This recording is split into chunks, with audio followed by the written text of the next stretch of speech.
Wassail, beautiful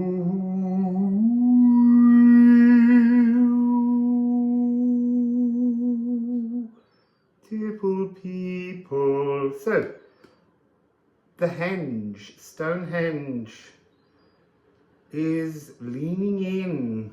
I don't know what the message is, but it's the beginning.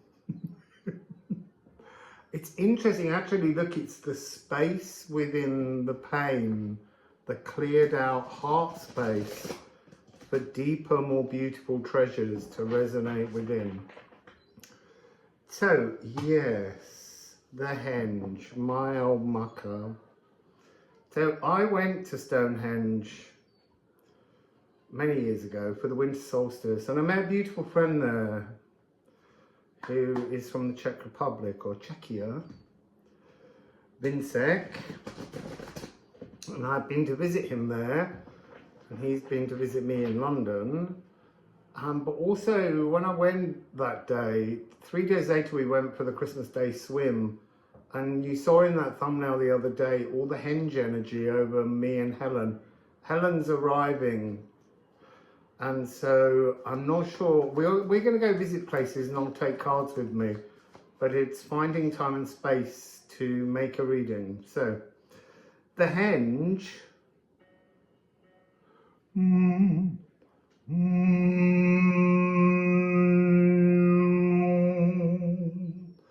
is F sharp. Venus energy. It's more complicated. It's a lot of notes. It's like all the notes, but the overall tone it always brings towards me is an F sharp. You see, and I feel like I need to begin with the runes.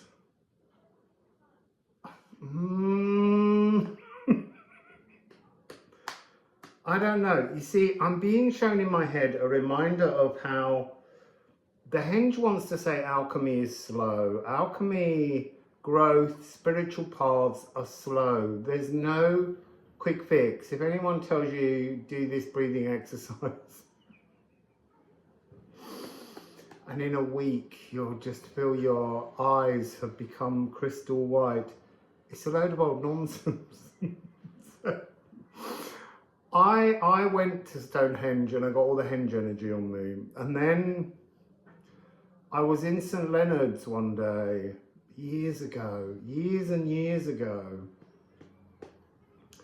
and it said to me, go to the henge, touch the stones in the henge. And when I touched the stones in the henge, I felt the throbbing sob of the earth, which weirdly, as I say that now, I realise is actually these people trapped in the inner earth void, these fragments of our souls that are trapped in there.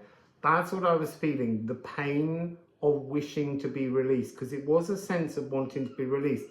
But I was very young, and so I assumed it was the earth in pain. And the earth...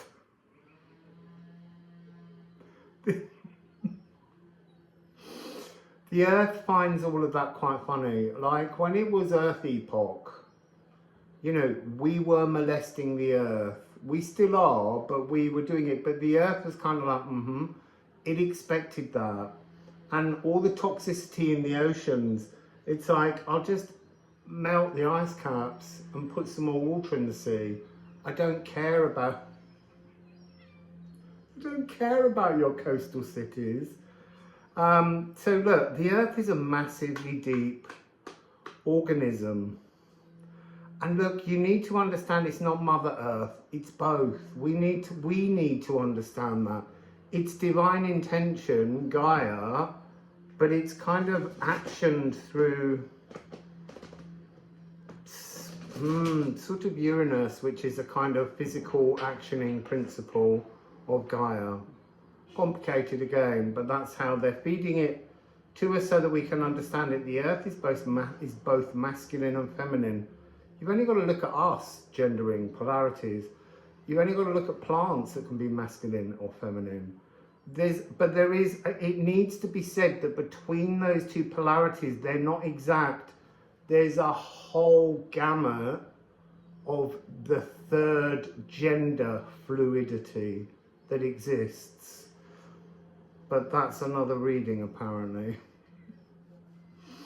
So, back to the story. I was in St Leonard's and Stonehenge said connect. I connected. Then it said suck in the energy, pull in the energy of the henge. So I was kind of being told to astrally project to there and stand in the energy here. Then take the energy from the henge and put it into the sea. I was like, okay, so I did that. And then it said, now pick up the energy that has been cleansed with the salt and the materialization frequency and take it and place it in Baal Herculana in Romania. So I had to be sort of like astrally present in 3 places.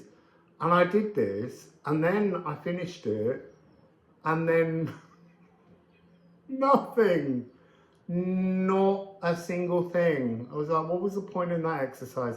And then I forgot it. I let go of it. It was a beautiful experience at the time. I was Merlin.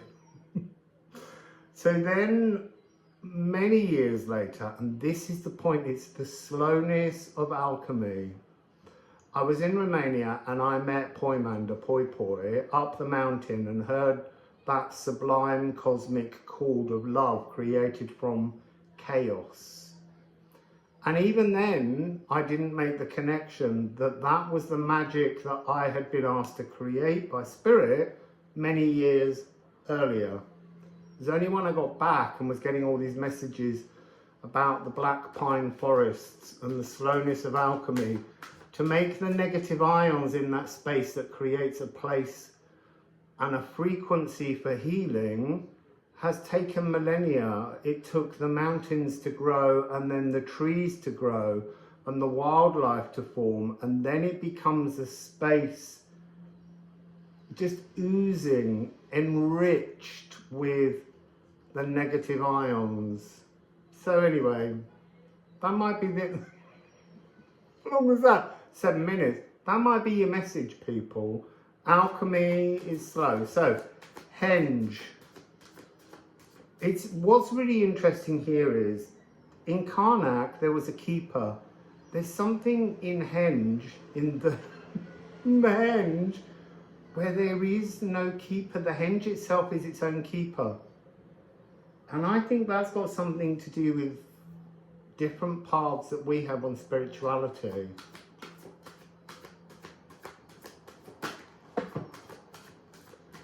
So, the henge.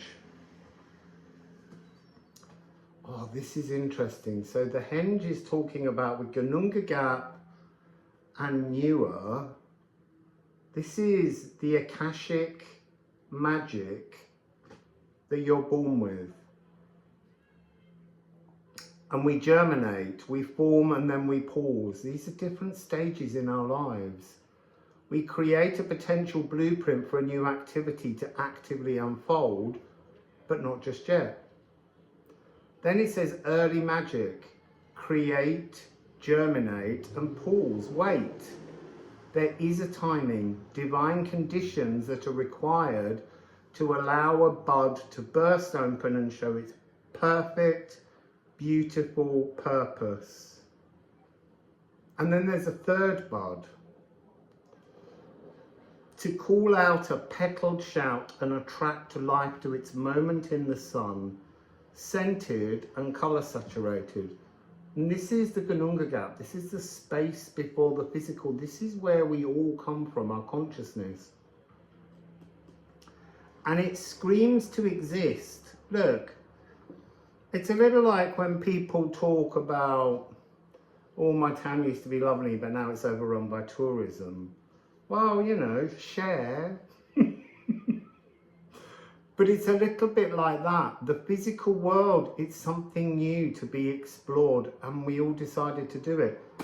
Interesting, on the bottom of the deck is Liffruma, the Great Attractor. This also, obviously it's the title card of the deck.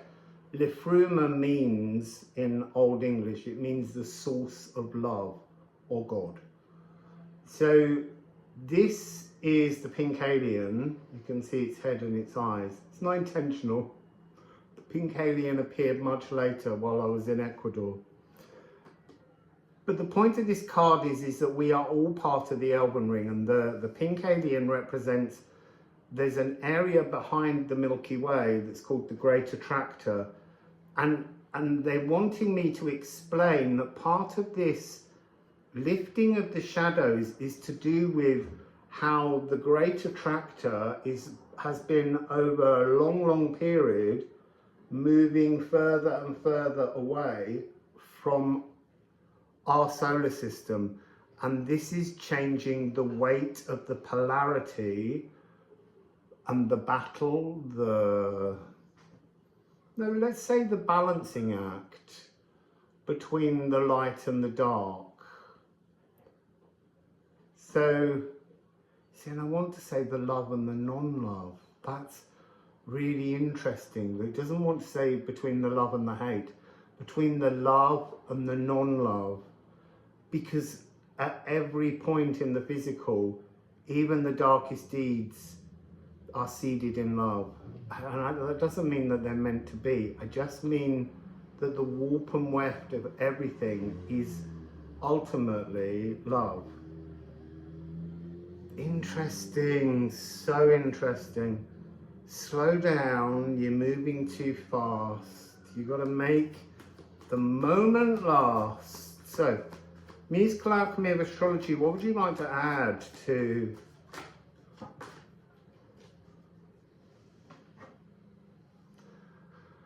So, Besting Bet Mars, Moon in Scorpio, Triad, A, C, and C sharp, D. So this is the moon, our intuition, the physical cells that we are made up from, and the spine.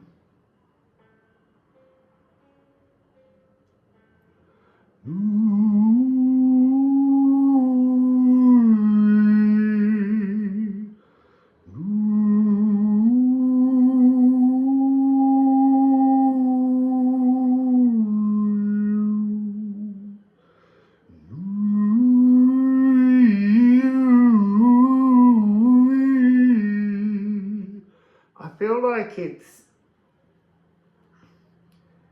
asking us to kind of dance outside of Earth,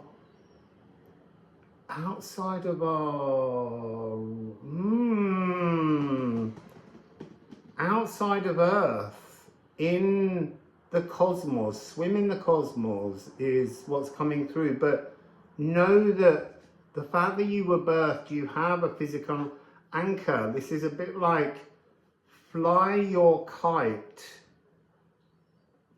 cosmically. There's something about flying your kite cosmically is going to bring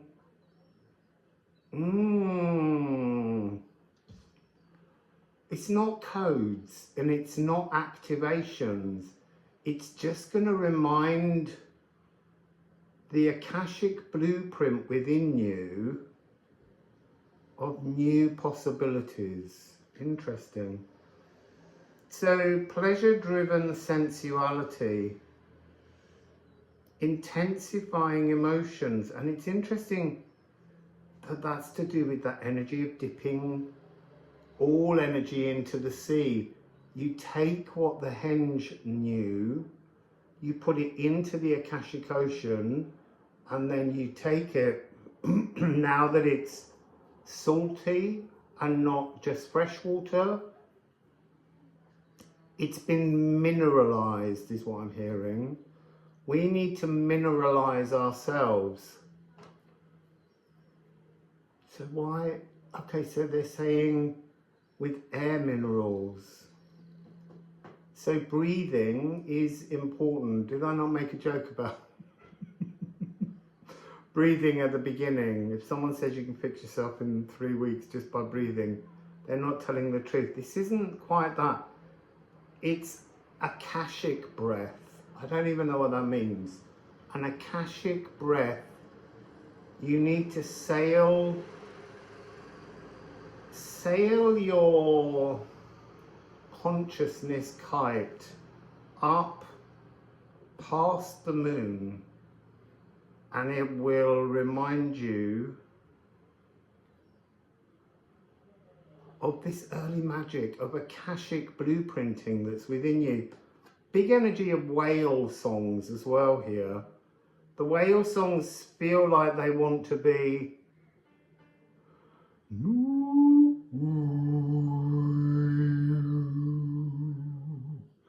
D, kind of sacral energy. So are we connecting here the quantum entangled opportunity between the physical sacral and the cosmic galactic sacral? I think we are.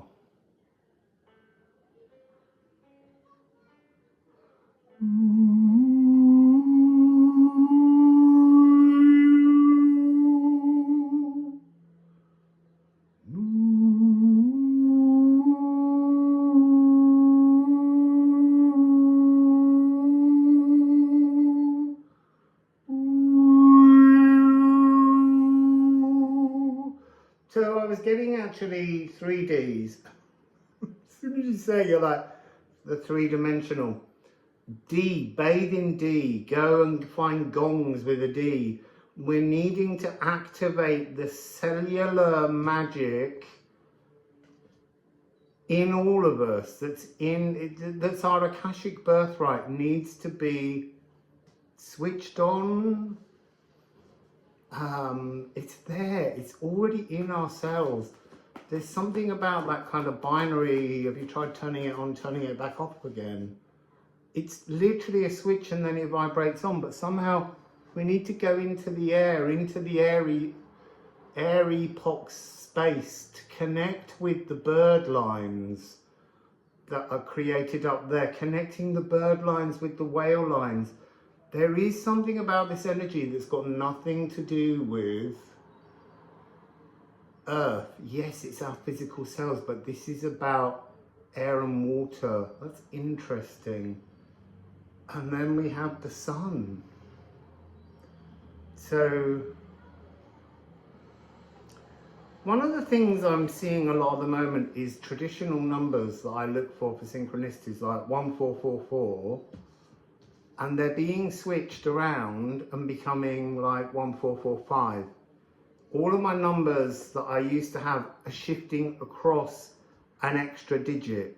There's sort of some kind of, there's a language in a fragment that gets completed to bring something else on board. So let's just get one more card. Life Force, beaming life force, North Node. We are all heading to our Akashic destiny. It doesn't matter how stuck, how doubtful you are, it's rising. The dawn is rising on a new Akashic framework being switched on, and it'll be switched on in people all at different times over the next 5 years. But if you're like me, if someone says 5 years when I'm watching a reading, I'm like, when it now? So it can come now. It can come in 3 weeks if you do the breathing. If you do the breathing exercises, you know, you don't ever need to go to the gym, and you can be 97. This can come at any time.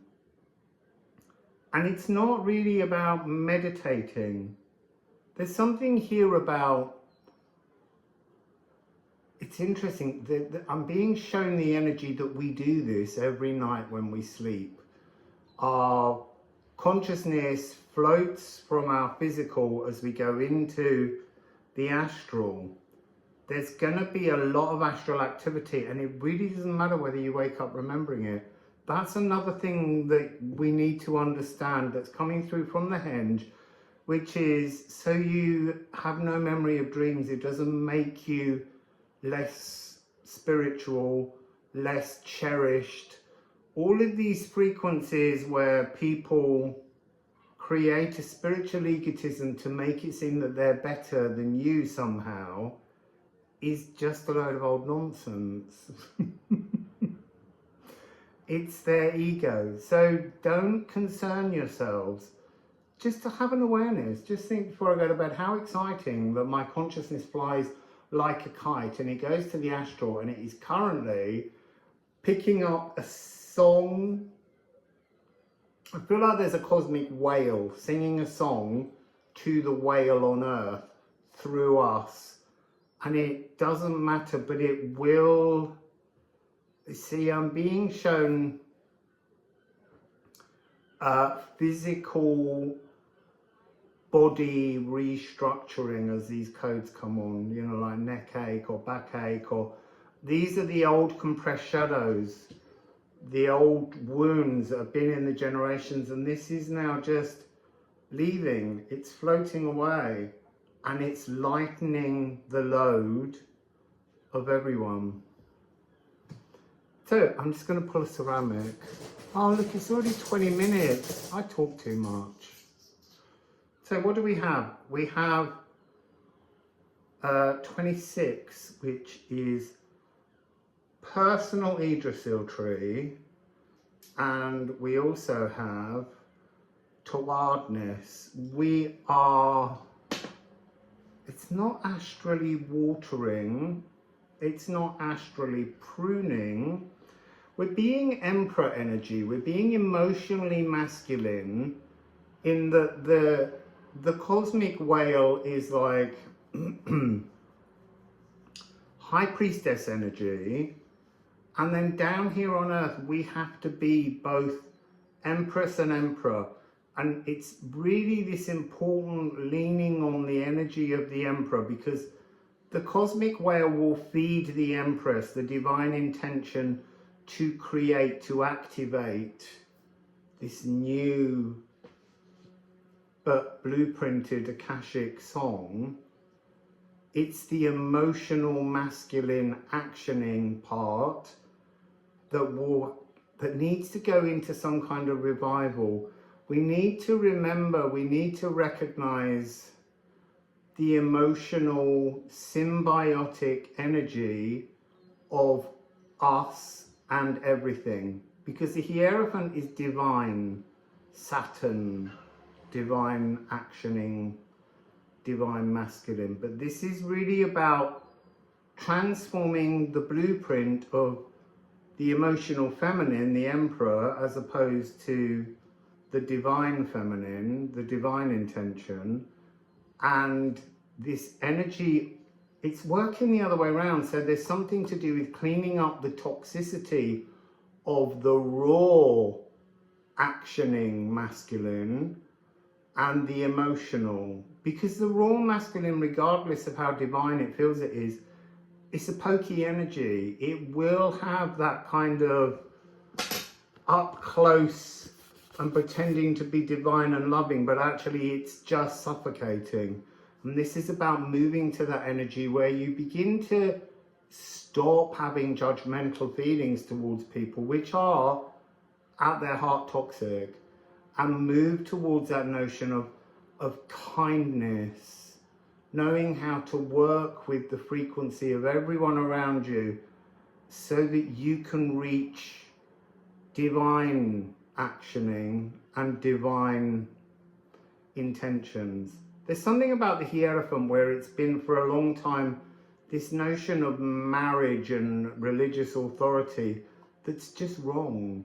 It's divine actioning, and actually we talk about, because this is all to do with alchemy and materializing things, we talk about the raw masculine, but in the story of the tarot, the magician, yes, he's a powerful alchemist, but he does everything selfishly, toxically, for himself, manipulative. Whereas the Hierophant is divine actioning, and divine actioning is the divine magician, because it's doing it from the right place in the heart. And we began with Stonehenge and me saying that the overall frequency of the henge is an F sharp. It is divine feminine intention. This divine masculine and feminine, you know, I'm very wary of them because really it's intention and actioning. But if I try to use that kind of language solely, it makes it very difficult to keep up with some of the things that I'm saying in the video. So I'm letting go and using some of the semantically over heavy toxic words just to help us gain access. So that's the reading from the henge. So there'll be another reading soon. We're going on some day trips, Helen and I, so let's see where we rock up. Wassail.